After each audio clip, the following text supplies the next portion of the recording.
हुकूमत और अपोजिशन मुल्की मफाद में जलसों का ऐलान मनसूख करें। चौधरी शुजात की अपील।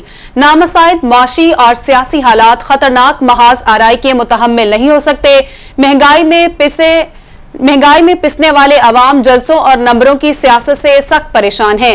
अपोजिशन तो जलसों की सियासत करती है, हुकूमत भी जलसों में लग गई, जो इसका काम नहीं। चौधरी शुजात की जानिब से ये कहा गया है।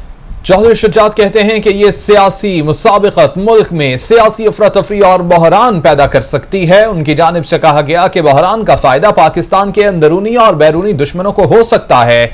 दोनों फरीकैन अपने कारकुनान को इश्तियाल अंगेज सियासत का रास्ता मत दिखाएं। हार और जीत को आना का मसला बनाए बगैर जमहूरी तरीके से वोटिंग में हिस्सा लें। पाकिस्तान मुस्लिम लीग ने हमेशा मुल्की मफाद की सियासत की है। हमें छोटी पार्टी कहने वाले ये भूल गए हैं कि जमहूरियत की खातिर हमने बड़े फैसले किए। मुखालिफत मोल लेने के बावजूद हमेशा तदब्बुर और सुलहजुई को तरजीह दी। चौधरी शुजात की जानिब से कहा गया।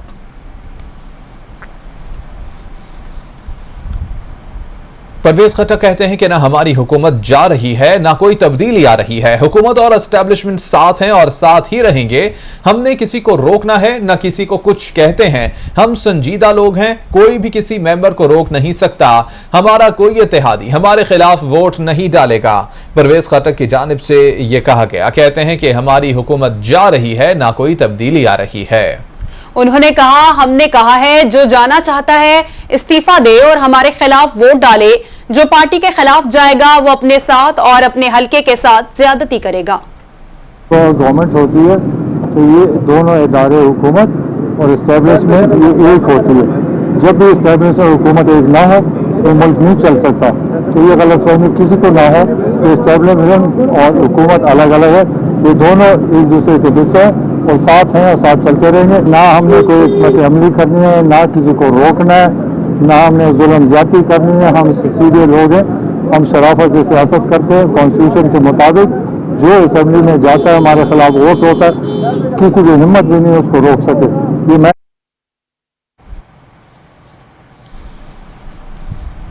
वजीर दाखिला शेख रशीद कहते हैं इत्तेहादी इमरान खान के साथ हैं, कहीं नहीं जा रहे। बुध की सुबह तक इमरान खान के हक में अच्छा फैसला आएगा। ऑपोजिशन ने 4 साल कंफ्यूजन फैलाने के सिवा कुछ नहीं किया।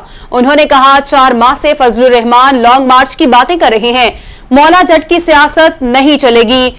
उन्होंने ये भी कहा कि ऑपोजिशन ने 4 साल से लॉन्ग मार्च का कहती जा रही है। 4 माह से फजलुर रहमान लॉन्ग मार्च की बातें कर रहे हैं, मौला जट की सियासत मजीद नहीं चलेगी। मुझे पूरा अपने इत्तेहादियों पे और अपने मेंबरों पे अल्लाह के हुक्म से यकीन है कि वो इमरान खान के साथ खड़े होंगे। मौलाना फजलुर रहमान साहब लॉन्ग मार्च की बात कर रहे हैं। 23 से 30 दिन जो एक हफ्ता है उसमें इमरान खान सुरखरू होगा। बोलियां लग रही हैं, ये लगती रहती हैं। आप आए 23 मार्च को, आपको पूरी प्रोटेक्शन दी जाएगी। अगर किसी को रोका गया तो मैं जिम्मेदार हूं। चीन के वजीर खारजा भी आ रहे हैं गालिबन 22 को। ओआईसी कॉन्फ्रेंस हो रही है। जो मौलाना साहब कह रहे हैं कि हमने लाठियां तेल में भिगोई हुई हैं, बड़ा अफसोस है कि ये गुफ्तगू उनको जेब नहीं देती। मैंने कल खान साहब को कहा कि आपने जलसे करने में देर की।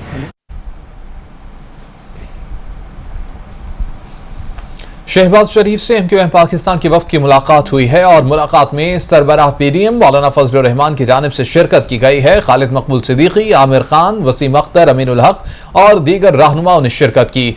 कायदीन का कौमी और अवामी अहमियत के अमूर पर राबते और मुशावरत जारी रखने पर इत्तेफाक हुआ है। ताउन से मुताल्लिक तजावीज का तबादला जारी रखने पर मुशावरत की गई। खालिद मकबूल सिद्दीकी ने शहबाज शरीफ और फजलुर रहमान को बुध की शाम 5 बजे की दावत दे दी। ऑपोजिशन कायदीन और एमक्यूएम में मुलाकात बुध को पार्लियामेंट लॉजेस में होगी। शहबाज शरीफ और मौलाना फजलुर रहमान के हमरा पार्टी वफूद को भी मदऊ किया गया।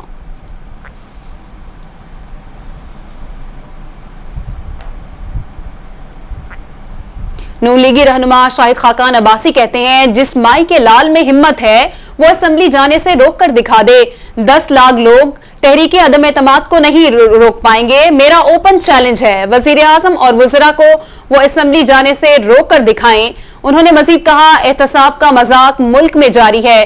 तहरीक अदम एतमाद आई तो एहतसाब के अमल से हमारे मेंबरान पर दबाव डाला जा रहा है। माई के लाल में हिम्मत है, वो असेंबली जाने से रोक के दिखा दी। ये मेरा ओपन चैलेंज है इमरान खान को और इसके इन वज़रा को। हमारा हक है, अवाम की राय है, आज अवाम की आवाज़ है। अवाम की आवाज़ को जो रोकेगा उसको इंशाल्लाह सबक दिया जाएगा। 10 लाख लाने के जो दावे हैं, ज़रूर 10 लाख लाएं, लेकिन वो 10 लाख अदम एतमाद के वोट को नहीं रोक सकेंगे। एहतसाब का मजाक जो है वो मुल्क में जारी है और अभी अदम एतमाद आया है तो एहतसाब भी थोड़ा जागा है।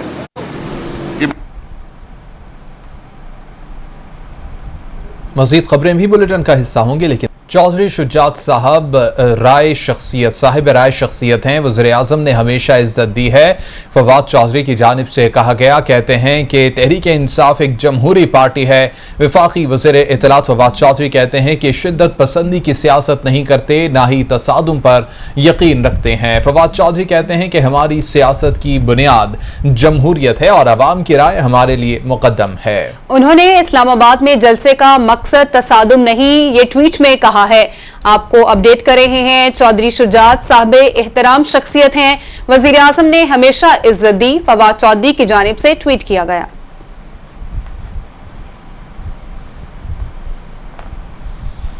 वजीर आजम से गवर्नर सिंध और सिंध के अरकान पार्लिमान के वफ्द की मुलाकात, सियासी अमूर पर गुफ्तगू।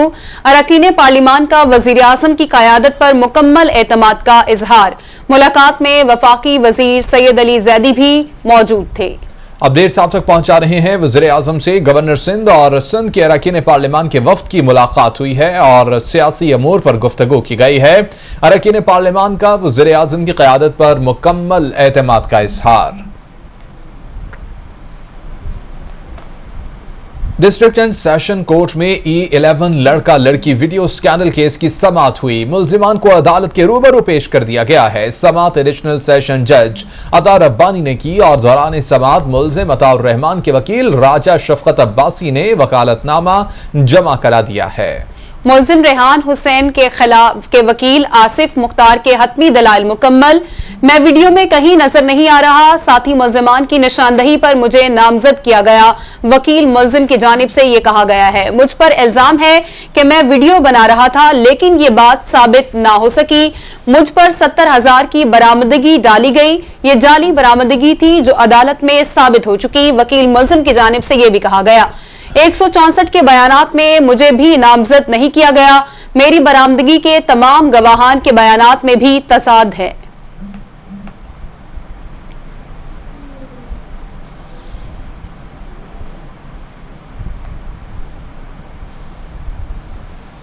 अभी आपको बराह रास्त लिए चलेंगे। फवाद चौधरी इस वक्त तकरीब से खिताब कर रहे हैं। पॉलिटिकल नैरेटिव यह है कि कोई भी पाकिस्तानी दुनिया में जिस कोने के ऊपर हो, जब उससे पूछा जाए कि आपका ताल्लुक कहां से है, तो वो सीना तान के कहे पाकिस्तान से। ये वो नैरेटिव है, ये वो बयानिया है जो इमरान खान से पहले पाकिस्तान में किसी लीडर ने नहीं दिया। अपने आप के ऊपर एतमाद, अपनी कौम के ऊपर एतमाद, अपने लीडर के ऊपर एतमाद, और आज पूरा पाकिस्तान इमरान खान को इसी एतमाद से देखता है। आज जब मैं इलेक्शन लड़ रहा था जेलम से, तो मैं अपने जो सारे हमारे वोटर हैं, दोस्त हैं, ज़ाहिर है एक मेरा नस्लों से ताल्लुक है वहां से, तो मैं उनसे ये बात करता था कि जब भी आप वोट दें या जिसको आप अपना लीडर बनाएं, किसी ऐसे को ना बनाएं जिसका अपना कोई कद ना हो। इस्लामाबाद में वफाकी वज़ीर इत्तलात फवाद चौधरी इस वक्त कन्वेंशन से खिताब कर रहे हैं। यहां वक्त हुआ है एक ब्रेक का। Welcome back. एक बार फिर से आपको इस्लामाबाद लिए चलते हैं, जहां पर वफाकी वजीर चौधरी फवाद चौधरी इस वक्त कन्वेंशन से खिताब कर रहे हैं। पोजीशन में जो सबसे ज्यादा लड़ाई की बात है जो सबसे ज्यादा जिसके ऊपर तनाज़ा है, उस तनाज़े में यह है कि वो कहते हैं कि 90 लाख पाकिस्तानी जो पाकिस्तान से बाहर है वो वोट का हक नहीं रखता। हम कहते हैं वो हमसे ज्यादा हक रखता है। आज पाकिस्तानी जो बाहर बैठे हुए हैं, आज अगर 31 अरब डॉलर पाकिस्तान को ना भेजते तो आज पाकिस्तान की मईशत बैंकक्रप्ट हो चुकी होती, आज पाकिस्तान की हमारी कमर टूट चुकी होती। तो मैं एक पाकिस्तानी की हैसियत से आप तमाम लोगों का दिल की गहराइयों से शुक्रिया अदा करना चाहता हूं कि आप हमारे पीछे खड़े हुए और आपने पाकिस्तान का हाथ पकड़ा। और आप यकीन कीजिए हम आपके एहसानमंद हैं, हम आपके शुक्रगुजार हैं। और यह भी यकीन रखिएगा कि हम किसी भी लालच में, किसी भी हुकूमत में ओवरसीज पाकिस्तानीज के राइट से पीछे नहीं हटेंगे, हम लेके रहेंगे इंशाअल्लाह ताला।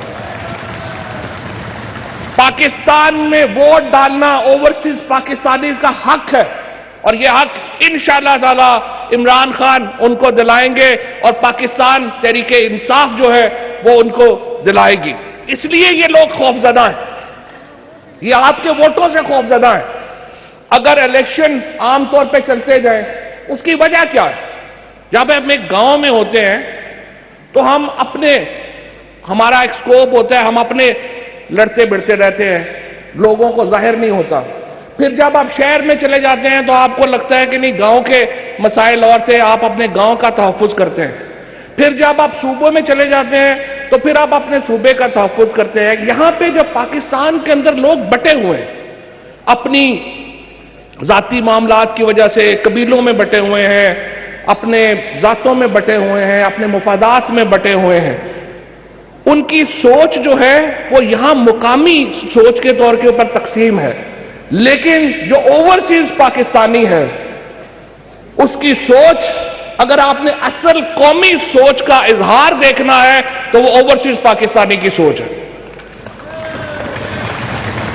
आज इमरान खान क्यों सबसे पॉपुलर लीडर है ओवरसीज में? नवाज शरीफ और जरदारी तो उसके करीब भी नहीं है। नवाज शरीफ और जरदारी साहब के लिए तो पार्क में चलना मुश्किल हो जाता है आजकल। हमें कह रहे थे, ये जो मरियम बीबी कह रही थी कि इमरान खान बाहर निकलो तो तुम्हें पता चले, हम तो बाहर निकल के लाखों के इज्तिमात से बात कर रहे हैं। इमरान खान आप निकल के दिखाओ।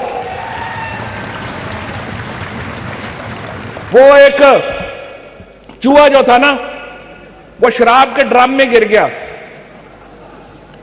और बाहर निकल के कहता है, वो किधर है शेर मेरे हौसला में मेरे। ये अपोजिशन है। वो 24-48 घंटे शराब के ड्रम चो निकले, इन्होंने को ललकारे है और जब खत्म हुआ नशा तो पता चला अगे बड़ा शेर सी, वही निकल आया बाहर। उन्हें क्या हो फिर सामने? आपने देखा जो मेलसी में जलसा हुआ, आपने देखा जो हाफजाबाद में जलसा हुआ, फिर बोनेर में जलसा हुआ। इमरान खान पाकिस्तान का वाहिद लीडर है जो चारों सूबों का, गिलगित बल्तिस्तान का, कश्मीर के लोगों के दिल उसके साथ धड़कते हैं। ओवरसीज पाकिस्तानी के दिल उसके साथ धड़कते हैं। इनमें माई के लाल नवाज शरीफ को, जरदारी को, इनके बच्चे बचूंगड़ों को कहता हूं, अपने घर में तो कुत्ता भी शेर होता है। आप आओ जरा, जिस तरह इमरान खान पूरे पाकिस्तान में जलसा करके दिखाता है, तुम लोग भी निकल के करके दिखाओ जरा, माई के लाल बनो। वो जो जरदारी साहब है, बेनजीर भुट्टो, जुल्फकार अली भुट्टो, कोई मुझे शक नहीं है बहुत बड़े लीडर थे पाकिस्तान के। जो काम जनरल जियाउल हक नहीं कर सका, पीपल्स पार्टी जैसी पार्टी को वो महदूद नहीं कर सका, जरदारी साहब ने 7 सालों में जनरल जियाउल हक का ख्वाब पूरा कर दिया, पीपल्स पार्टी का बेड़ा गर्क कर दिया।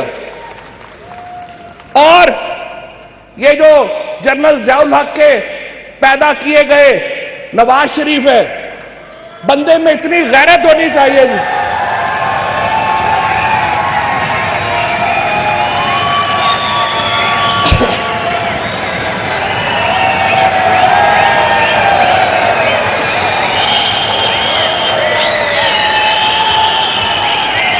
बंदे में इतनी गैरत होनी चाहिए थी, मैं ये समझता हूं। अगर किसी का भी कोई छोटा मोटा दिल होता, किसी का छोटा मोटा भी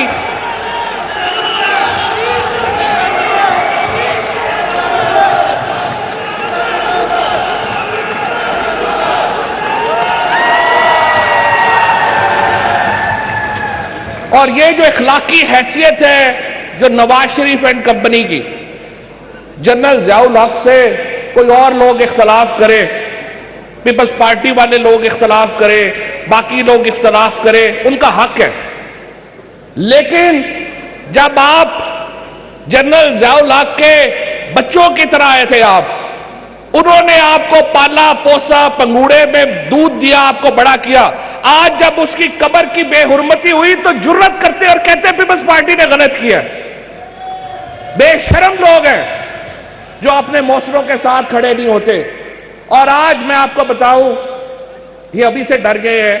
हमने उस दिन कह दिया कि इंशाअल्लाह ताला डी चौक में 10 लाख आदमी होगा, और अगर नो कॉन्फिडेंस की नौबत आई, जो मुझे उम्मीद है नहीं आएगी, अगर नो कॉन्फिडेंस की नौबत आई तो मैंने कहा कि हम देखेंगे कि किस माई के लाल में इतना कलेजा है कि 10 लाख आदमियों में से गुजर के जाए, इमरान खान के खिलाफ वोट डाले और फिर वापस भी होके जाए।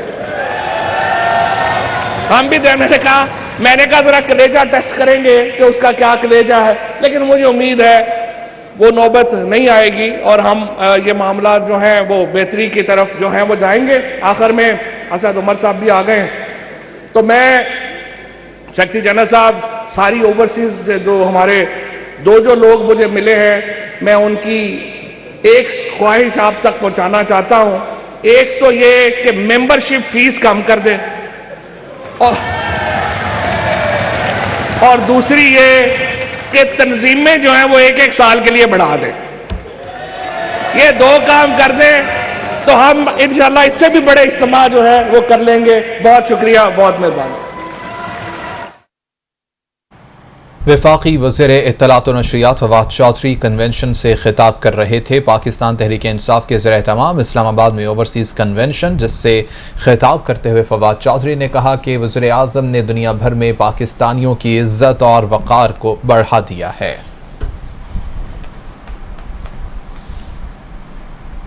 खबरें आपने जानी, न्यूज़ स्टूडियो से फिल वक्त इतना ही। आप देखते रहिए कैपिटल टीवी।